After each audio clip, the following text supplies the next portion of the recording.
Bonjour et bienvenue sur le site du podcast Histoire en série, créé et animé par Nicolas Charles et Johan Chanoir. Au programme, une analyse des séries d'hier, d'aujourd'hui et de demain par les spécialistes des questions mobilisées par nos shows préférés.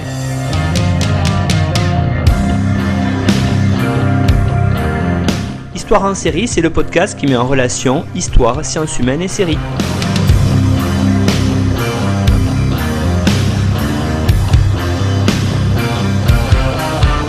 Bonjour à tous, bienvenue dans Histoire en série où aujourd'hui je reçois Gwentaline Gilbert. Bonjour Gwentaline. Bonjour.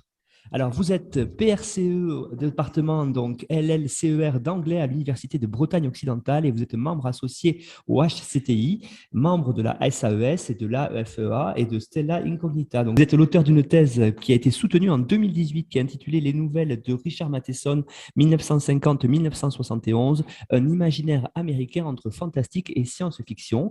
Donc cette thèse s'intéresse au contexte d'écriture, transformation des magazines de l'imaginaire dans les années 50, la peur du nucléaire, la paranoïa et le développement des banlieues, et donc aussi aux caractéristiques génériques de Matheson et de son écriture du banal. Alors aujourd'hui, on va parler un petit peu de cette peur du nucléaire, on va parler d'une série aussi de science-fiction. C'est la série La Quatrième Dimension. Est-ce que vous pourriez nous présenter la série ? Oui, tout à fait. Donc, la Quatrième Dimension, c'est une série américaine dont la diffusion originale a eu lieu entre 1959 et 1964 sur la chaîne CBS. Donc, il y a eu 5 saisons en tout, 156 épisodes dont la durée variait en fait dans les saisons 1, 2, 3 et la saison 5, les épisodes duraient 25 minutes chacun. Et pour la saison 4, il durait 51 minutes. Donc, c'est une série qui a été diffusée en prime time et qui a été nommée 4 fois, qui a eu plusieurs récompenses. Elle a été nommée 4 fois au Emmy. Elle en a gagné 2 sur l'écriture, sur le programme et sur le meilleur producteur-réalisateur aux Golden Globes en 1963. C'est une série qui a eu un immense succès. Elle a été adaptée en téléfilm en 1983. Et puis, elle a été, comme souvent ces dernières années, elle a été ressuscitée à plusieurs reprises en 85, en 2002 et en 2019. Donc, c'est vraiment une série qui a marqué en fait le début des séries de science-fiction à la télévision américaine, même s'il y en avait d'autres avant, au point donc de renaître régulièrement. Alors, cette série, c'est aussi la série d'un homme, en fait, Rod Serling, son réalisateur qui a écrit la plupart des scénarios, 92 scénarios sur les 156 épisodes. Et Serling était un vétéran de la Deuxième Guerre mondiale. Il a été blessé pendant la guerre, au poignet et au genou notamment. Et pendant son immobilisation, il a commencé à écrire. Du coup. D'où le titre original, The Twilight Zone, qui est en fait au départ un terme militaire, un terme de l'aéronautique militaire. Serling, comme beaucoup de vétérans blancs, entre à l'université à la fin de la guerre grâce à un plan qu'on a surnommé le GI Bill of Rights, mais qui s'appelait le Servicemen's Readjustment Act en 1944, qui en fait a accordé des prêts aux vétérans, soit pour acheter une maison dans les banlieues qui étaient en train de se développer, soit pour retourner à l'université. Donc lui, dans son cas, il est retourné à l'université pour se spécialiser en art et en audiovisuel. Donc, il a écrit la plupart des scénarios de la série, qui n'était pas sa première série, et il s'est entouré d'écrivains en fait pour les autres épisodes, notamment majoritairement Charles Beaumont, qui était aussi un auteur de science-fiction, de fantastique, et Richard Matheson. Alors, cette idée de s'entourer d'écrivains n'était pas nouvelle, c'est ce qu'avaient fait les feuilletons radiophoniques. Et c'est ce qu'avait fait l'une des premières séries de science-fiction également, Tales of Tomorrow, entre 1951 et 1953. Cette série, La Quatrième Dimension, il faut se rendre compte que, alors évidemment, il y avait beaucoup moins de chaînes à l'époque, mais qu'elle était suivie en moyenne par 18 millions de téléspectateurs. Et en 1959, il y avait à peu près 177 millions d'habitants aux États-Unis. 18 millions de téléspectateurs, nous, ça ne nous parle pas forcément, mais c'est l'équivalent des téléspectateurs qui regardaient Lost au moment de la diffusion de Lost, sauf que depuis, il y avait eu beaucoup plus de chaînes. Donc, c'était un énorme succès à l'époque. Oui, effectivement, énorme succès. On va le voir, énorme succès aussi ensuite en Europe où elle a été diffusée. Alors peut-être pour se remémorer ce que c'était cette série, est-ce que vous pourriez nous en faire le pitch? Oui, c'est une série d'anthologie. Alors, comme vous le savez, hein, les séries télévisées ont plusieurs formats. Le principe de la série d'anthologie, par rapport au feuilleton continu, c'est qu'il n'y a pas de suite dans les épisodes. Il n'y a pas d'histoire continue pendant toute la série avec des personnages qui reviennent et où on suivrait l'évolution des personnages. Chaque épisode, en fait, est indépendant. Donc, ce sont des épisodes indépendants les uns des autres. La plupart du temps, les acteurs sont différents, même si pour la quatrième dimension, on a des acteurs qui ont joué dans plusieurs épisodes. Et c'est donc l'ambiance en fait de la série, les thèmes abordés, la structure et la façon de travailler qui font en fait le suivi de la série et qui font sa particularité. C'est classique, hein, les séries d'anthologie en science-fiction à l'époque, et puis maintenant on les connaît mieux parce que depuis on a eu Black Mirror qui suit tout à fait ce système-là. Ce qui revient du coup tout au long de la série, c'est que des personnages qui sont suivis par les épisodes sont des gens ordinaires, souvent de la classe moyenne, qui sont confrontés à des événements extraordinaires. Donc on a un début classique où on voit apparaître les personnages, et puis arrive un commentaire en voix off de Serling qui laisse entendre que quelque chose va se passer. On suit ensuite l'évolution de ce à quoi sont confrontés les personnages. Et puis, classiquement, la série se termine par une chute, par un twist, en fait, qui va être surprenant. Et Serling commente, en fait, cette chute en voix off. Donc ça, c'était vraiment une caractéristique de la quatrième dimension aussi, cette espèce de morale à la fin de chaque épisode qui était d'abord dite en voix off par Serling et puis sur certains épisodes où il apparaît directement. C'est une série aussi qui, pour conserver une unité tout au long de ses saisons, s'est fondée beaucoup sur les événements en fait de l'époque, donc sur les expériences scientifiques qui étaient commentées dans la presse à l'époque, et puis sur des thématiques qui concernaient plus directement les Américains des années 50 et puis petit à petit les années 60, la peur du nucléaire, la paranoïa et les droits civiques. Tout ça, en fait, est lié vraiment à une vision politique de Serling qui forme aussi l'unité de la série. The Twilight Zone, la quatrième dimension, c'est une série vraiment emblématique, vous l'avez dit, hein, de cette époque des années 50, 60. C'est une époque dominée partout dans le monde par un grand événement, on va dire historique, qu'est la guerre froide, cette opposition entre l'Est et l'Ouest. On le ressent comment, on le voit comment, ceci, dans la série?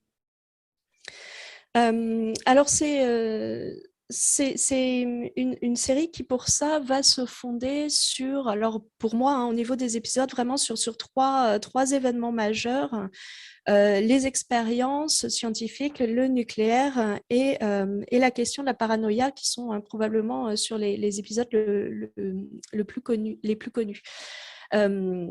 Serling avait de toute façon une vision politique dès le départ, et en fait le premier épisode, l'épisode pilote de la série, Where is Everybody, donc où est tout le monde, où est passé tout le monde, est un épisode qui a été diffusé en octobre 1959 et qui se fonde sur toutes les discussions qu'il y avait pour préparer le projet Mercury, c'est-à-dire au niveau de la NASA, le projet de pouvoir envoyer des hommes dans l'espace et notamment envoyer des hommes sur la Lune.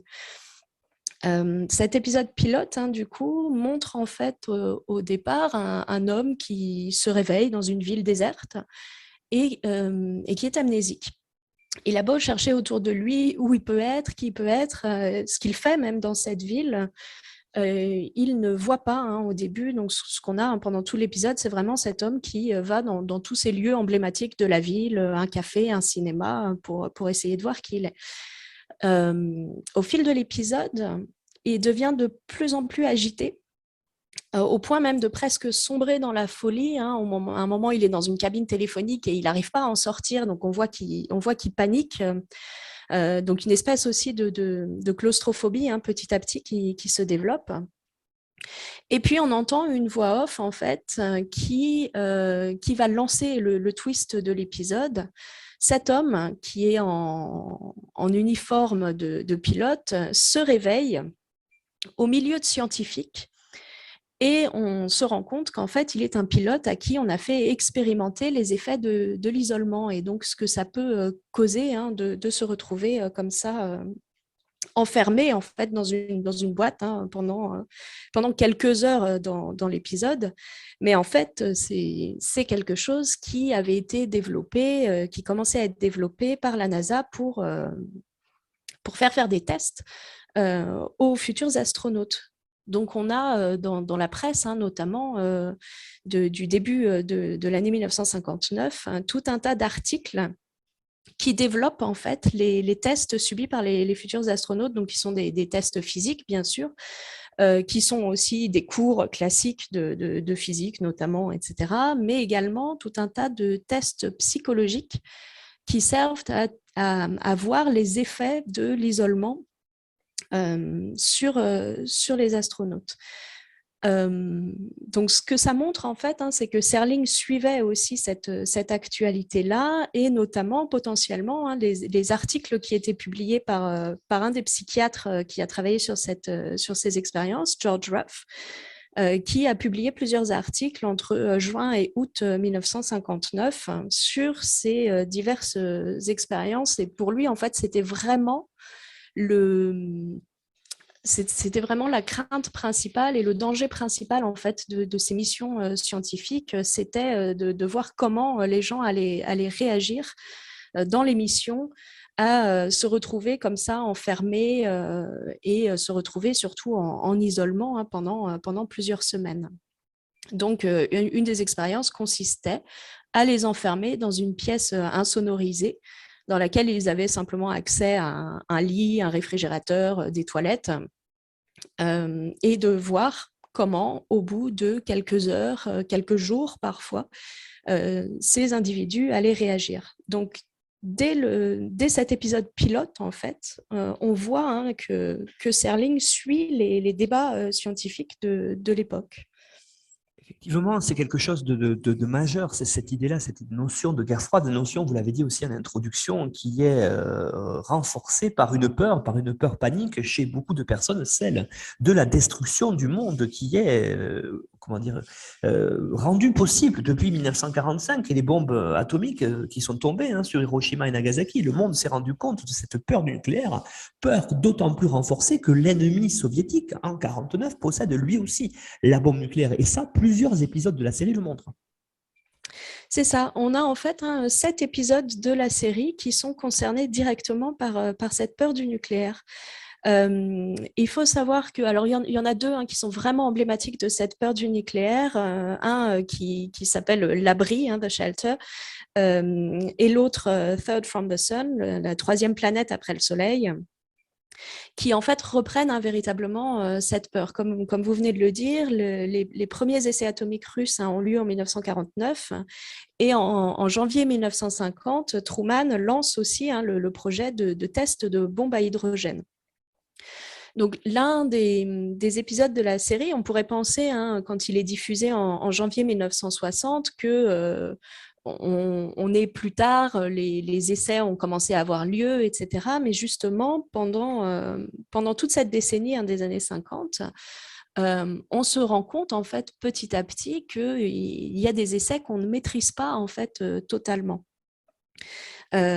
Cet épisode, La troisième planète après le Soleil, c'est en fait une adaptation d'une nouvelle de Matheson qui date de 1950, donc qui est en plein dans ces premiers essais nucléaires russes et les premiers essais nucléaires américains également.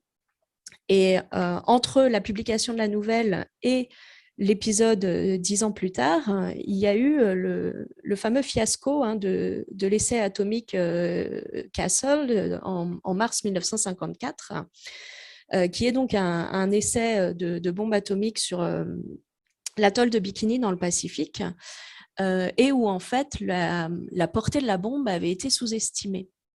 Donc la bombe a eu une puissance en fait plus importante que ce à quoi on s'attendait, ce qui a causé notamment un accident avec un bateau japonais qui passait dans le rayon.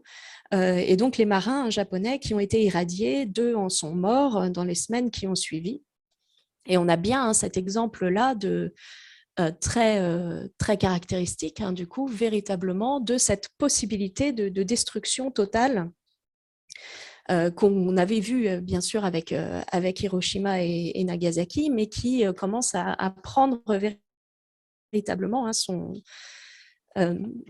avoir véritablement ces potentialités dans les années 50. On a aussi, bien sûr, tout le développement des missiles intercontinentaux entre la Russie d'un côté, enfin l'URSS d'un côté et les États-Unis de l'autre.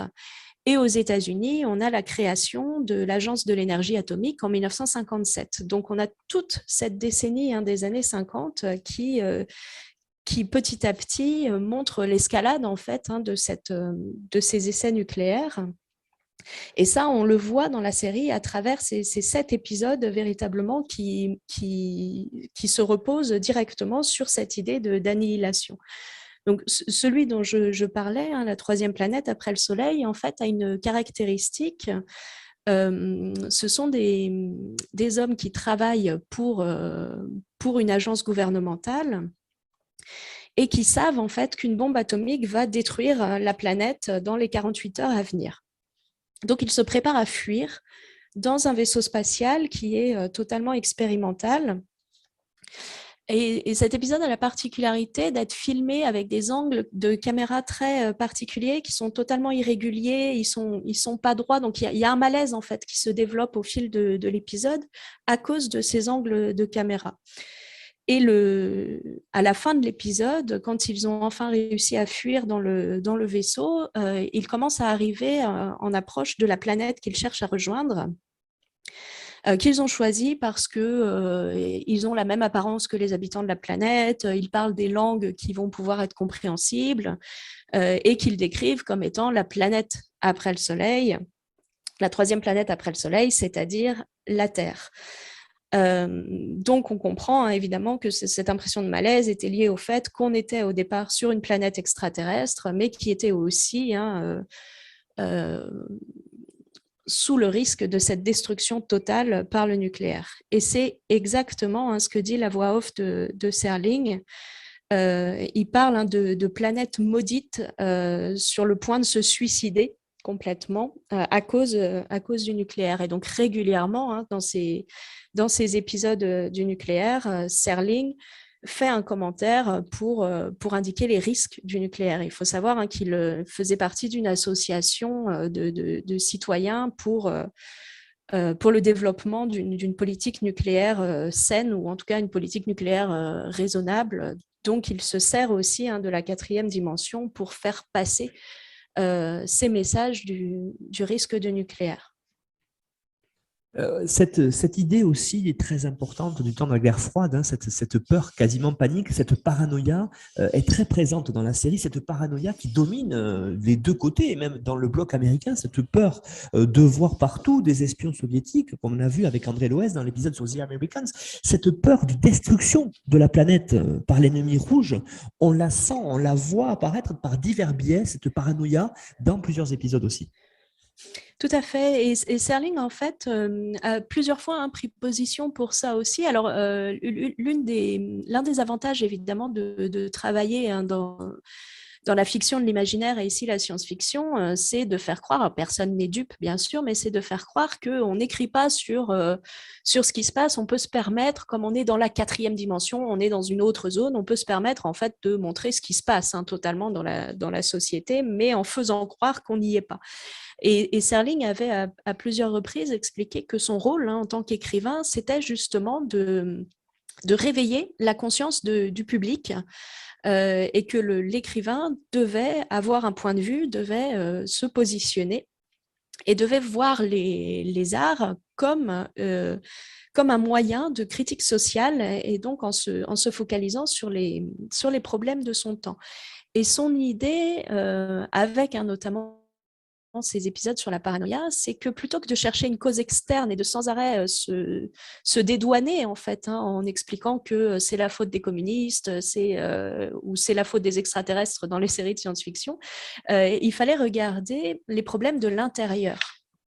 Et c'est ce qu'il montre avec l'épisode qui est probablement le plus connu des épisodes de la 4e dimension, qui est un épisode de la première saison, toujours diffusé en mars 1960. The Monsters Are Due on Maple Street, donc les monstres de Maple Street, qui décrit en fait, alors on est dans un décor classique de ce qui s'est développé dans les années 50, la banlieue résidentielle de classe moyenne, une banlieue blanche en l'occurrence, qui avait été mise en scène dans d'autres séries, mais où on voyait simplement la vie classique d'une famille avec le père qui allait travailler, la mère qui restait au foyer, etc. Dans l'épisode de la 4e dimension, une des particularités de cet épisode, c'est qu'il se situe uniquement dans les rues, dans la rue principale du quartier. On n'entre pas en fait dans les maisons. Et ce que décrit l'épisode, c'est la destruction en fait petit à petit de ce quartier. On a un éclair lumineux un soir et le quartier qui se retrouve plongé dans le noir. Tous les appareils électroniques qui cessent de fonctionner, il n'y a plus d'électricité. Et un adolescent suggère, à partir de ces lectures, que le quartier a peut-être été envahi par des extraterrestres qui leur ressemblent. Donc, évidemment, avec cette potentielle métaphore que ces extraterrestres pourraient être des communistes infiltrés qui leur ressemblent, donc on ne peut pas les repérer. Au début, évidemment, les habitants rejettent l'idée. Et puis, au fur et à mesure qu'ils voient, par exemple, un voisin qui a toujours de la lumière ou quelqu'un qui n'est pas avec eux dans la rue, ils commencent à se retourner les uns contre les autres. Et donc, petit à petit, en fait, tout le quartier va se retourner tour à tour vers différents voisins qui sont accusés d'être cet ennemi qui les a envahis et qui cherche à les détruire, bien sûr. Et jusqu'à se retrouver à jeter des cailloux sur l'un d'entre eux. Donc, on a vraiment un paroxysme petit à petit de destruction et avec un des personnages d'ailleurs qui commente le fait que ils sont devenus une foule et donc véritablement une foule prête à lyncher les personnes qu'ils imaginent être différentes. Alors, on a évidemment ici une des critiques qui avait été faite des banlieues résidentielles, à savoir qu'elle promouvait le conformisme et que tout le monde devait se ressembler, avoir le même type de famille, faire la même chose, etc. Et donc, cette idée que dès qu'on a quelqu'un de différent, il serait potentiellement un ennemi de l'intérieur. Alors, là où l'épisode ne va pas jusqu'au bout de cette autodestruction du quartier, c'est qu'en fait, il y a bien à la fin des extraterrestres qui les observaient et qui faisaient une expérience pour montrer en fait que la destruction de la Terre serait extrêmement facile. Ils ont testé différents quartiers et l'expérience se déroule toujours de la même façon. À chaque fois, les habitants des quartiers se tournent les uns contre les autres et se détruisent les uns les autres. Donc pour eux, la destruction de la Terre est facile, il suffit d'une autodestruction paranoïaque. Et c'est ce que fait Serling à la fin aussi. Il met en garde en fait sa petite morale finale, explique que cette peur de l'autre, cette peur d'avoir cet ennemi de l'intérieur, c'est ça qui nous détruit. C'est ça qui existe trop souvent. Et donc, ce fait de chercher des ennemis parmi nous, de chercher des boucs émissaires qu'on va pouvoir rendre responsables de tout ce qui se passe, c'est ça, en fait, qui crée un risque pour toute la population. Il parle dans un autre épisode de cette maladie qu'est la haine, qu'on retrouve régulièrement, du coup, dans des épisodes mettant en scène des banlieues avec cette peur de l'autodestruction, non pas à cause d'un ennemi externe, mais d'un ennemi intérieur qui est du coup nous-mêmes ici. Oui, effectivement, Sterling est un fin analyste, on va dire, de la société américaine de l'époque, puisque cette société vit véritablement, vous l'avez dit, dans la paranoïa de l'infiltration, on l'a dit tout à l'heure, de communistes. Et cette assimilation que vous avez faite entre extraterrestres et communistes, on le retrouve dans de nombreux autres supports de l'époque. Je pense notamment, bien sûr, aux comics, où on voit clairement, dans de nombreux comics de l'époque, Captain America se battre contre des hommes verts qui ont l'air patibulaires. Et ces hommes verts, on reconnaît sur eux la faucille et le marteau, symbole du communisme. Donc là, véritablement, vous dites très bien, Sterling est un analyste et présente les peurs de la société américaine de l'époque. Alors, autre fait important de l'époque, on est dans ces années 50-60, on en a déjà parlé régulièrement dans l'histoire en série, on est à l'époque de la lutte contre les discriminations. C'est quelque chose qui, vous allez me dire, Gwendoline, qui tient à cœur à Sterling. Tout à fait. C'est vrai que Serling, dans les séries sur lesquelles il avait travaillé auparavant, donc vraiment au début des années 50 et toute cette décennie des années 50, avait cherché véritablement à faire apparaître et à faire diffuser ces questions de discrimination. Il faut savoir que sur une de ses séries précédentes, Serling avait écrit un scénario sur Emmett Till, donc ce jeune garçon qui avait été, ce jeune garçon noir qui avait été lynché. Et Serling avait écrit ce scénario pour à nouveau alerter sur ces risques et puis alerter sur ces discriminations qui ici menaient à la mort.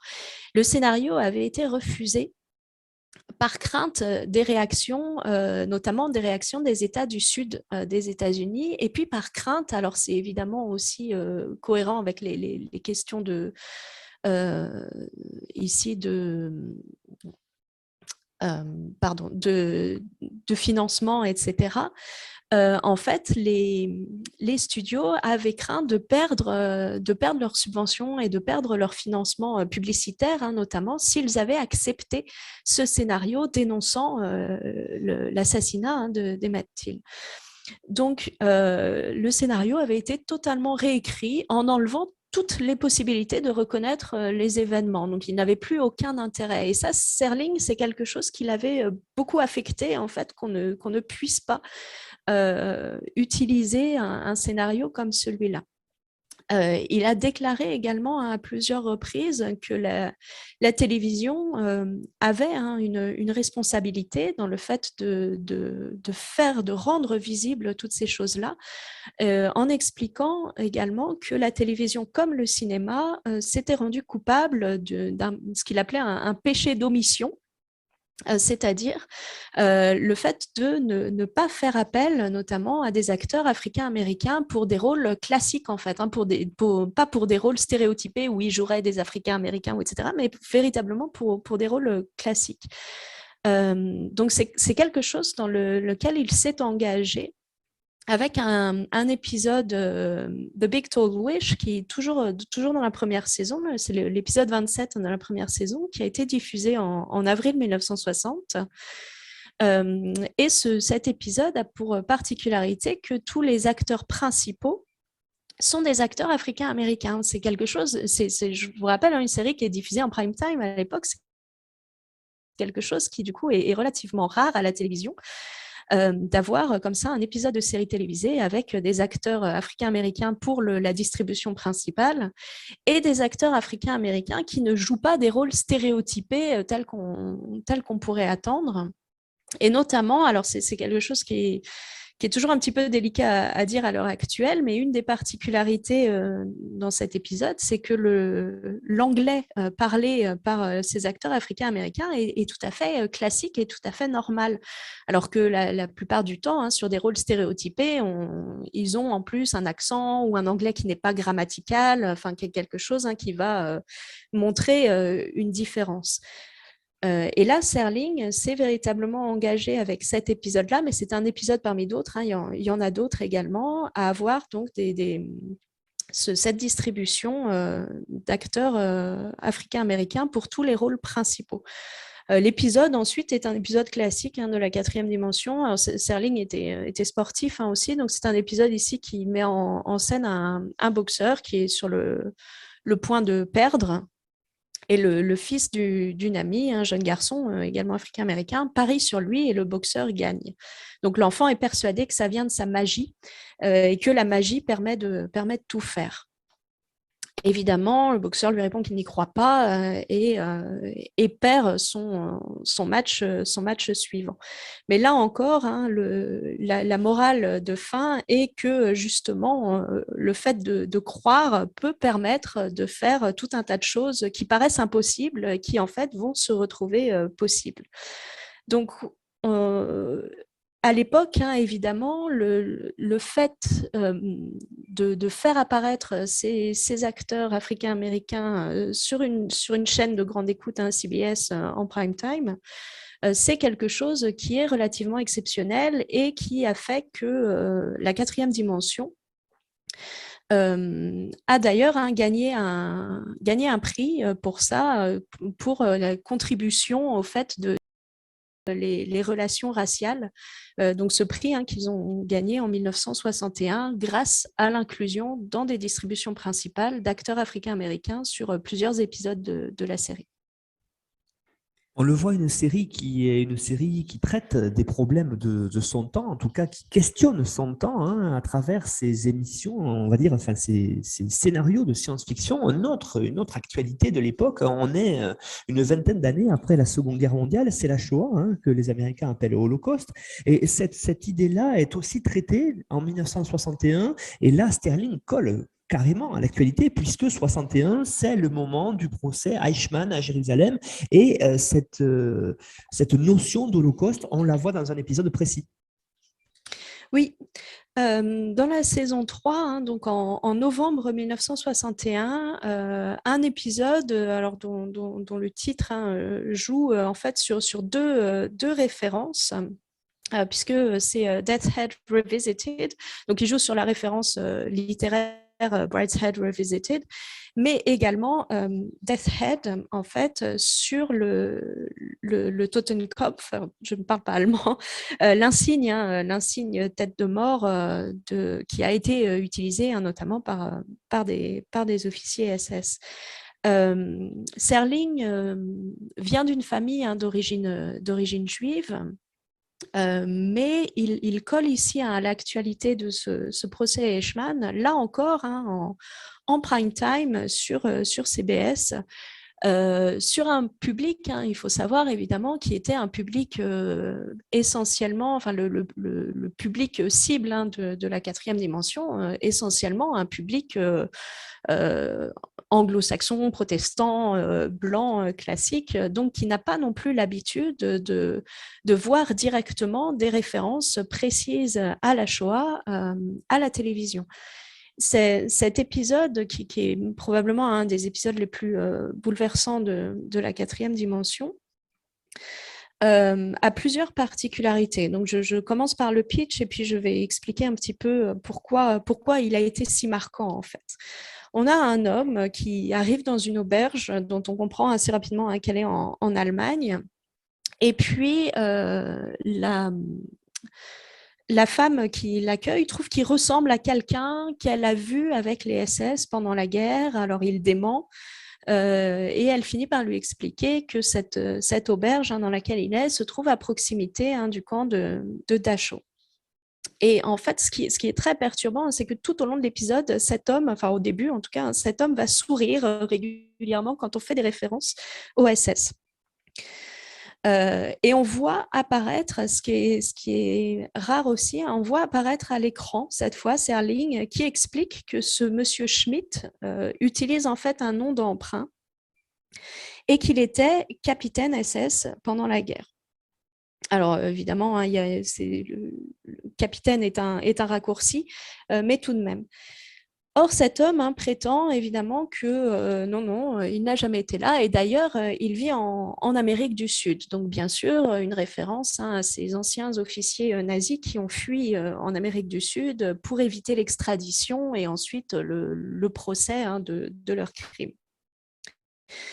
Donc, cet ancien officier SS se rend dans ce qui reste du camp de concentration. Et on a un montage où on le voit régulièrement sourire à ce qu'il voit et où on voit apparaître des images des atrocités qui se sont déroulées dans ce camp. Il voit par exemple des images de prisonniers pendus et ça le fait sourire. Il se revoit en uniforme et là aussi, c'est quelque chose dont on le sent nostalgique.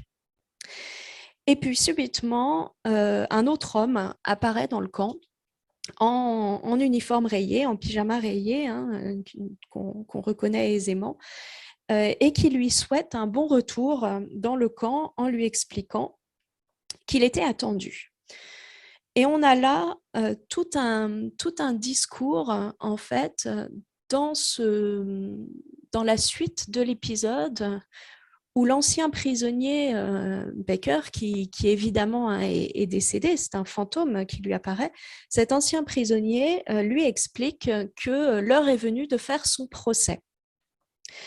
Et on retrouve dans le dialogue entre cet ancien officier SS et le prisonnier tout ce qu'on a pu entendre au procès de Nuremberg, bien sûr, et puis au procès Eichmann. Le fait qu'il n'a fait que faire ce qu'on lui a dit de faire, il n'a fait que suivre des ordres, alors l'anglais dit il a fonctionné comme on lui a dit de fonctionner. On a tout le vocabulaire administratif, on a suivi des directives, on a suivi nos supérieurs, etc.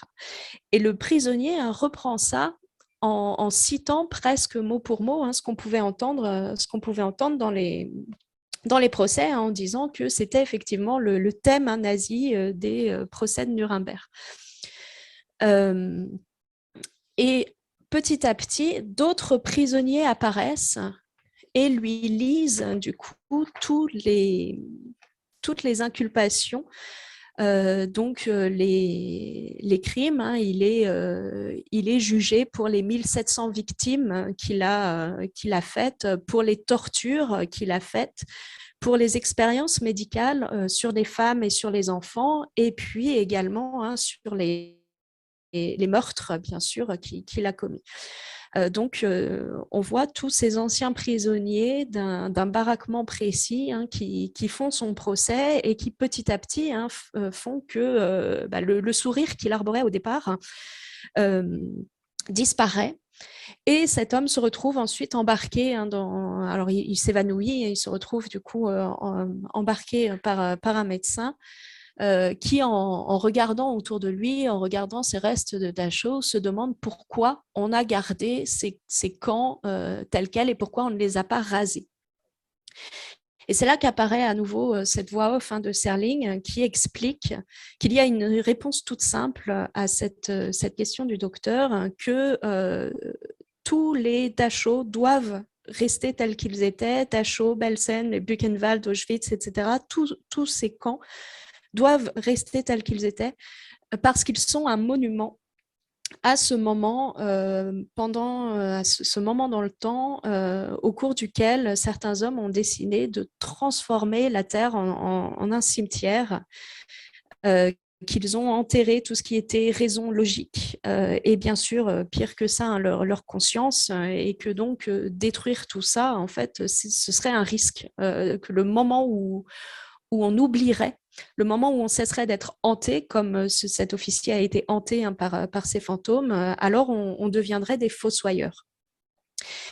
Et on a évidemment, en plus de ça, une autre caractéristique de cet épisode, puisque tous les acteurs, les acteurs principaux de l'épisode sont d'origine européenne. Donc l'acteur qui joue Oscar Bereggi, qui joue l'officier SS, l'ancien officier SS, est un juif hongrois qui a perdu une partie de sa famille pendant la Shoah. L'acteur qui joue le prisonnier est originaire également d'Autriche-Hongrie. Et donc, on a à nouveau, comme on avait pour les épisodes avec les acteurs africains-américains, une véritable implication ici de Serling dans la distribution même, en utilisant, en ayant casté ces acteurs d'origine européenne et d'origine juive, et qui permettent de faire ce procès par l'intermédiaire de fantômes, du coup, mais de faire ce procès. Or, donc c'est un épisode de novembre 1961, et donc ce procès Eichmann à Jérusalem a été couvert évidemment dans la presse américaine. On a tout un tas d'archives du New York Times avec notamment les déclarations d'Eichmann en juin 61 et en juillet 61 qui sont reproduites intégralement dans le New York Times. Oui, effectivement, on voit bien cette volonté de Sterling dans cette série de mener, on va dire, des combats contre les discriminations. On a parlé des Africains-Américains, on a parlé ici, effectivement, des Juifs, de l'Holocauste. Il y a une autre chose qui est visible dans cette série aussi, c'est la place des femmes, parce qu'on est, à cette époque-là, dans les séries classiques des années 50, sur une vision de la femme qui est une femme au foyer, et ce n'est pas tout à fait ce que veut montrer Sterling. N'oublions pas aussi le contexte qui est on l'a vu avec Mrs. America, l'épisode qu'on a consacré dessus, on est dans une période véritablement aussi où aux États-Unis, l'émancipation des femmes commence à faire causer, et ça, The Twilight Zone, donc la 4e dimension, le montre. Exactement. Alors, on a quelque chose qui nous fait sourire à l'heure actuelle, mais qui finalement, moi, m'a surprise quand j'ai revu certains des épisodes pour préparer, qui est que à la fin des épisodes, à la fin des épisodes, Sterling fait toujours la présentation de l'épisode à venir. Et à la fin d'un des épisodes, Sterling apparaît à l'écran pour expliquer qu'on a peut-être remarqué qu'il n'y avait pas beaucoup de femmes dans les épisodes de la 4e dimension jusque-là. Alors, on est toujours dans la première saison quand même, parce que en fait, il s'est rendu compte qu'il ne se sent pas, il n'est pas la personne la mieux placée, il le dit tel quel, il n'est pas la personne la mieux placée pour écrire des scénarios impliquant des femmes. Donc, il ne se sent pas, lui, en tant qu'homme, à l'aise pour écrire ce type de scénario. Néanmoins, et puis, comme il s'entoure d'écrivains, il ne s'est pas entouré manifestement d'écrivains qui utilisaient ou qui écrivaient des scénarios avec des femmes. Néanmoins, on a quand même plusieurs épisodes qui mettent en scène des femmes dans des rôles principaux, qui ont soit des rôles qui sont les mêmes qui pourraient arriver à un homme. On a un épisode d'une femme qui attend, en fait, qui est dans une gare et qui voit son double, en fait, qui finit aussi par, on a à nouveau une femme qui sombre petit à petit dans la folie avec cette impression qu'elle est en train de perdre la tête, comme on a pu voir des épisodes avec des hommes qui présentaient exactement la même chose. Et puis, on a un des épisodes aussi, les plus connus, Les Envahisseurs, dans la saison 2, qui est un épisode qui a pour caractéristique de n'avoir quasiment pas de paroles. En fait, il y a des sons, il y a des bruits, mais il y a très peu de paroles, d'une femme chez elle, seule, qui voit apparaître, en fait, qui se bat contre des espèces de petits extraterrestres dont elle n'est pas bien sûre de qui ils sont. Et en fait, c'est elle qui, toute seule, sans avoir besoin de l'aide de qui que ce soit, va réussir à les combattre et à se débarrasser d'eux, et jusqu'à détruire, en fait, les restes de vaisseaux qu'elle retrouve chez elle. Donc, on a un épisode en huis clos d'une femme qui se bat elle-même et qui réussit elle-même à s'en sortir sans avoir besoin de l'aide de qui que ce soit. Et puis, on a aussi un épisode, alors cette fois dans la dernière saison de la série originale, Number 12 looks just like you, donc numéro 12 te ressemble, qui décrit, en fait, une société dystopique classique, en quelque sorte, où, arrivé à l'âge adulte, tout le monde doit avoir recours à la chirurgie esthétique pour ressembler à des modèles qu'on leur présente. Donc, ils ont le choix entre modèle numéro 12, modèle numéro 7, etc., pour savoir à quoi ils vont ressembler, et donc subir des opérations de chirurgie esthétique pour qu'à la fin, toutes les femmes se ressemblent et tous les hommes se ressemblent. Et on a là un épisode qui suit une adolescente qui qui refuse d'y avoir recours, qui ne voit pas pourquoi elle y aurait recours, puisque le fait de faire ça serait du coup renoncer à son individualité, renoncer à ses caractéristiques à elle, renoncer à ce qu'elle considère être aussi sa beauté, justement, sans avoir besoin d'avoir recours à la chirurgie esthétique. Donc, on a ici quand même des présentations, les séries classiques des années 50, enfin une des séries les plus connues des années 50, Leave It to Beaver. La femme est femme au foyer, mère, elle attend son mari qui est parti travailler et pendant ce temps-là, elle effectue toutes les tâches ménagères qui sont les siennes. Et donc, ce ne sont pas du tout les modèles de femmes qui sont présentés dans la 4e dimension quand il y a des épisodes centrés sur des femmes.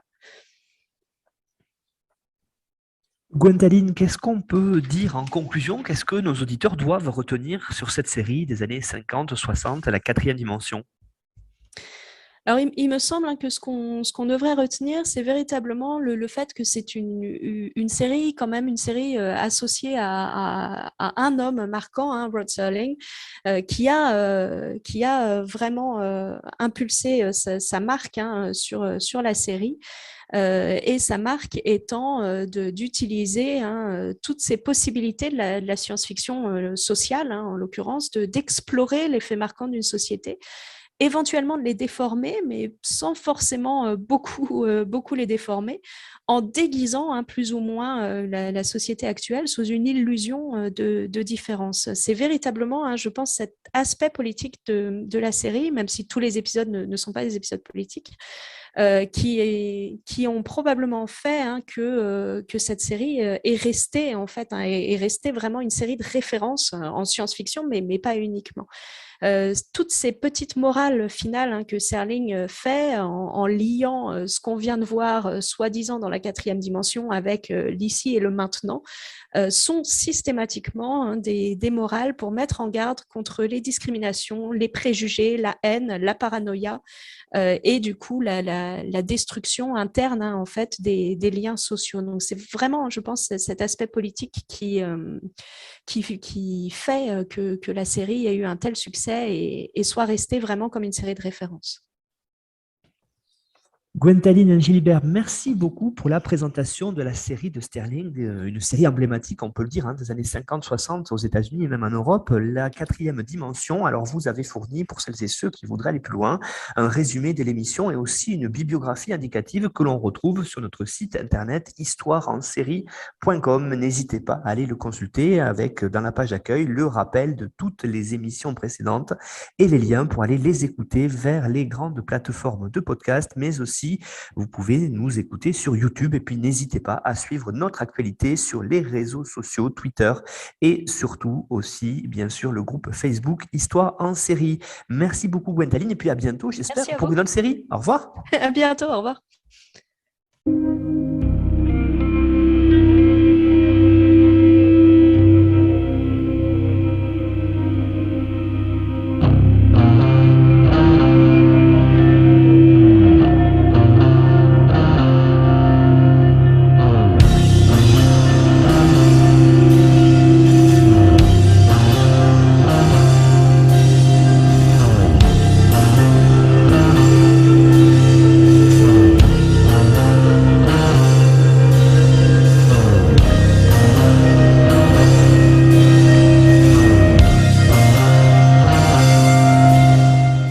Retrouvez-nous sur Twitter @Histoire en série pour connaître le programme à venir ainsi que des conseils bibliographiques.